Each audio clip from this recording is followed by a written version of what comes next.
bunyi, damai sejahtera ku tinggalkan bagimu, damai sejahtera ku berikan kepadamu, dan apa yang kuberikan tidak seperti yang diberikan oleh dunia kepadamu.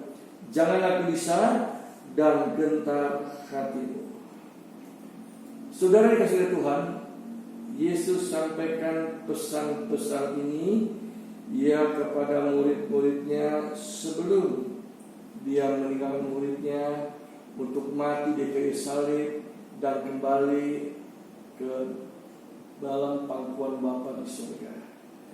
Dia berpesan supaya mereka tidak takut, tidak gentar, tetapi dikatakan dia meninggalkan damai sejahtera bagi murid-muridnya, yaitu berbicara mengenai orang-orang yang percaya kepadanya. Saudara yang dikasihi Tuhan, damai sejahtera yang Allah berikan itu tidak seperti apa yang dunia berikan. Karena damai sejahtera itu di dalamnya mengandung ada ketenangan. Bukan ketenangan artinya seperti apa yang dunia juga sodorkan, tapi ketenangan yang sesungguhnya seperti apa yang Daud katakan, ketika dia dekat dengan Allah, dia tenang, dia tidak takut mara bahaya. Di dalam damai sejahtera Allah itu ada ketentraman yang dia berikan di dalam kehidupan kita. Amat terlebih kita menghadapi hari-hari yang terakhir ini, situasi kondisi yang tidak menentu, kita perlu hidup tenang, kita perlu hidup tentram di dalam menjalani hari-hari ini. Itulah sebabnya kita perlu damai sejahtera Allah di dalam kehidupan kita, dan itulah yang dia berikan bagi orang-orang yang mengasihinya. Itu juga berbicara mengenai aman, sentosa, juga sejahtera, bicara mengenai berkecukupan, bahkan makmur. Artinya tidak akan alami kekurangan. Saudara, sekarang ini banyak orang yang merasa khawatir, gelisah di dalam menjalani hari-harinya, bahkan menatap masa depannya. Kenapa? Karena dengan kesulitan yang terjadi, dengan sakit penyakit yang mewabah, dengan pekerjaan-pekerjaan yang sudah makin sulit, penghasilan yang makin menipis, sehingga manusia mulai berpikir hal-hal yang negatif atau yang hanya berpikir akan alami kekurangan-kekurangan di dalam kehidupan untuk memenuhi kebutuhannya. Saudara, tetapi apa yang Allah janjikan, yang Yesus tinggalkan bagi orang-orang percaya, dikatakan dia akan berikan sejahtera, itu kehidupan yang tidak berkekurangan, kehidupan yang berkecukupan. Dan juga dikatakan makmur, berkelimpahan. Dikatakan kalaupun mungkin engkau merasa kurang cukup, Allah sanggup tambahkan, asal kita cari lagi kerajaan Allah dan kebenarannya, utamakan Allah hidup kita, maka semuanya akan ditambahkan kepada kita. Jadi kita di sini luar biasanya Allah, pemeliharaan Allah dan setiap orang-orang yang mengasihi, termasuk saudara dan saya. Dia tidak akan membiarkan kita hidup kekurangan. Dia tahu seberapa banyak kebutuhan-kebutuhan yang kita perlukan. Dia lebih mengerti, dan dia adalah Allah yang sanggup untuk memberkati setiap firman orang-orang yang mengasihi dia. Dikatakan dia akan berikan keberkecukupan dan kemakmuran bagi orang-orang yang mengasihinya. Lalu kita lihat lagi di dalam Imamat pasal 26 ayat yang ke-6. Imamat 26 ayat 6 demikian bunyinya. Dan aku akan memberi damai sejahtera di dalam negeri itu, sehingga kamu akan berbaring dengan tidak dikejutkan oleh apapun.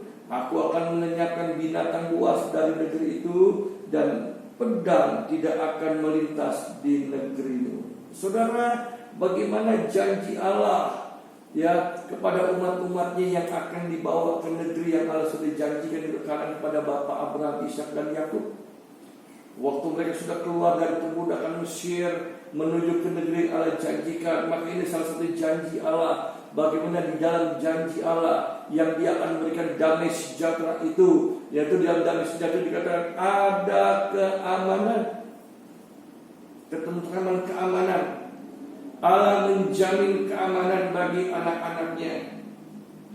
Saudara, kita hidup di dunia yang makin hari makin jahat, penuh dengan kejahatan yang karena dosa yang makin bertambah. Ya, maka boleh katakan ya mengenai keamanan, ya kadangkala keamanan dari dunia ini bisa saja alami kegagalan. Tetapi saudara, keamanan yang Allah berikan dalam hidup itulah keamanan yang sejati. Dikatakan kau akan tidur dengan nyenyak, pedang tidak akan melintas, tapi tidak akan ada kekerasan yang kita akan alami. Ya, yang Allah izinkan kita alami. Karena apa? Karena kita ada di dalam perlindungannya. Ya, Dia berikan kita keamanan, ketentraman di dalam menjalani hari-hari kehidupan kita. Lalu di dalam Injil Lukas pasal yang kedua ayat 14 demikian bunyinya. Kemuliaan bagi Allah di tempat yang maha tinggi dan damai sejahtera di bumi di antara manusia yang berkenan kepadanya. Allah memberikan damai sejahtera di dalam dunia ini di antara manusia yang berkenan kepadanya. Apa yang dikatakan berkenan kepada Allah atau orang yang bagaimana? Yang dikatakan yang berkenan kepada Allah dan akan menerima damai sejahtera Allah adalah orang-orang yang Allah merasa senang dengan pribadi orang itu. Ya, berkenan di hadapan Allah artinya orang itu dapat menyenangkan hati Allah. Maka dia akan menerima damai sejahtera Allah, perlindungan Allah, berkat-berkat Allah, keamanan dari Allah. Nah, oleh karena itu saudara, mari kita sebagai milik kepunyaannya, ya jangan kita pusingkan diri kita kepada perkara-perkara daging kita, keinginan daging kita. Jangan kita menyenangkan diri kita sendiri, memuaskan hawa nafsu kita. Jangan kita memuaskan keinginan mata kita, keinginan daging kita. Jangan memuaskan diri kita dengan kesombongan kegagalan kita. Tapi mari kita belajar, kita dapat menyenangkan hati Tuhan sehingga Allah senang dalam kehidupan kita. Sudahkah kita belajar menyenangkan hati Tuhan lewat kehidupan kita? Karena kalau kita berpikir kita sudah menyenangkan dia puji-pujian yang kita naikkan kepadanya, saudara, belum tentu. Ya, ada orang memuji Tuhan tapi mulutnya berpuji tapi hatinya jauh dari Tuhan. Dan jangan sampai yang terjadi dalam kehidupan kita. Yesus berkata kepada tentang orang Israel, katakan mereka memuji hanya di mulut saja tapi hati jauh dari aku. Sangat mengecewakan Allah. Tapi bagi orang yang tahu menyenangkan hati Tuhan, ya dia tahu dapat senantiasa mempermuliakan nama Tuhan, bermasmur bagi Allah, berdoa menyembah, mengagungkan Dia dalam hidup kita. Dan ketika kita menyembah Dia dengan memuliakan Dia dengan segenap hati kita, Allah akan senang dengan apa yang kita perbuat.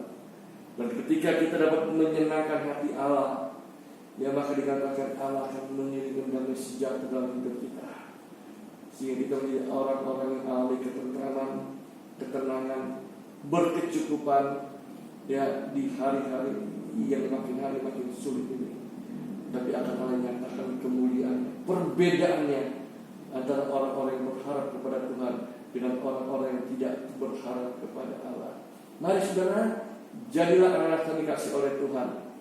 Jadilah anak-anak Tuhan yang dapat menyenangkan hati Allah. Sehingga di dalam situasi apapun kita hadapi, kita dapat tetap tenang. Artinya kita tetap hidup di dalam damai sejahtera yang Allah berikan di dalam pribadi kita masing-masing. Tetap sehat, tetap semangat dan tetap kuat dalam kuasa-Nya. Tuhan memberkati.